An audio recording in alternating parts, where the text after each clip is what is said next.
Global leaders are gathering in Paris to save the world from the biggest threat humanity has ever faced, man-made climate change, despite the fact that man-made climate change is a crock of shit and human activity has virtually no impact on heating the planet. The UN is trying to get countries to agree to regulations that would limit temperature increases to 2 degrees Celsius, despite the fact that corrupt, agenda-driven scientists have been caught over and over again faking temperature data to fool everyone into thinking that global warming is real. The actual figures show there's been no global warming since the late 90s. That means that every single one of these global conferences has been a completely pointless waste of time and money. Their only achievement in terms of altering CO2 emissions has been to belch out millions of tons of CO2 emissions. Global warming alarmists have been proven spectacularly wrong time and time again. In 2007 and 2009, scientists said that the Arctic would have ice-free summers by 2013. By the summer of 2015, Arctic sea ice was the thickest it's been in almost 10 years. Antarctic sea ice also hit a record maximum in 2014. NASA now admits that the polar ice caps are not melting. In 2005, the United Nations predicted there would be 50 million climate refugees by 2010. When this woefully inaccurate prediction failed to pass, the UN tried to delete evidence that they'd made it in the first place.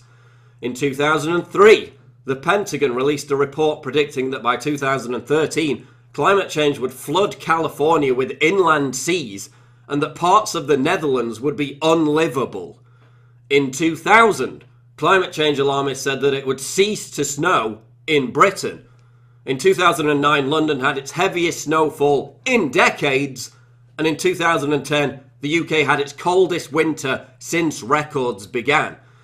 You see, they've been proven wrong time and time again because they're lying to you.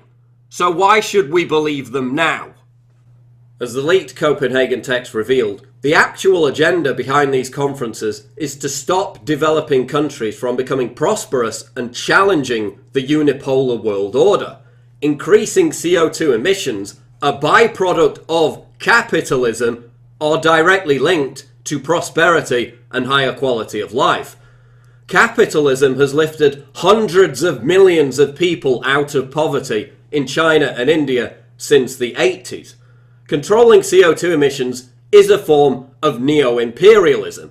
This is about power. It has nothing whatsoever to do with saving Mother Earth.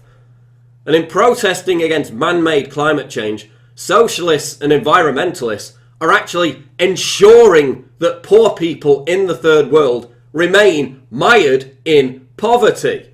But it's like really trendy to wave banners at climate change demos and virtue signal about how environmentally conscious you are. Meanwhile, these retards are actually promoting the impoverishment and in some cases the actual slaughter of people of colour via UN programs that hire armed militants to drive farmers off their own land so they can seize it to grow biofuels.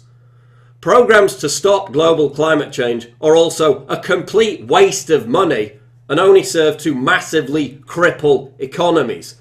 Solar power and wind are virtually useless.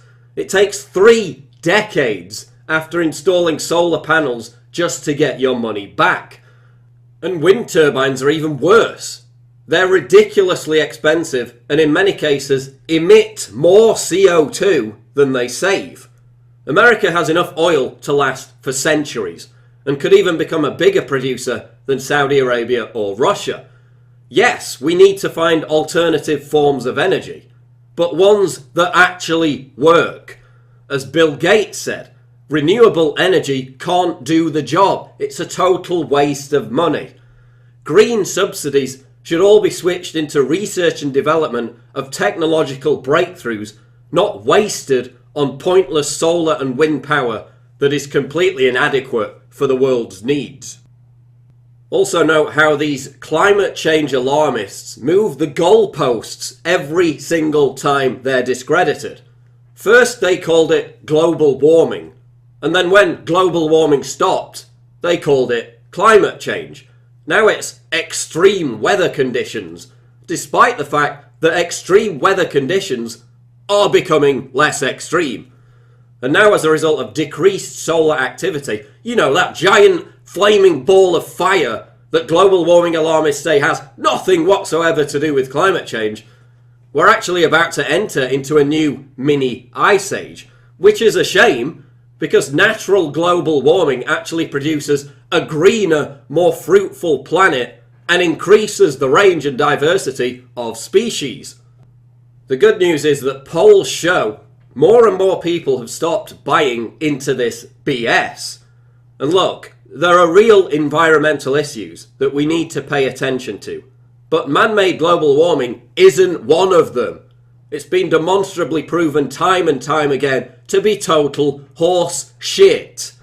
And the people pushing it have been caught red-handed, lying and faking data to prop up the crony and lucrative industry of the man-made climate change hoax. I'm here to educate you about the single biggest threat to our planet.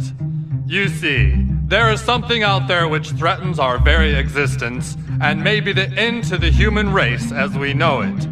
I'm talking, of course, about man-bearing. The Paris Climate Summit is merely another PR exercise to try and revive the discredited fairy tale of man-made climate change.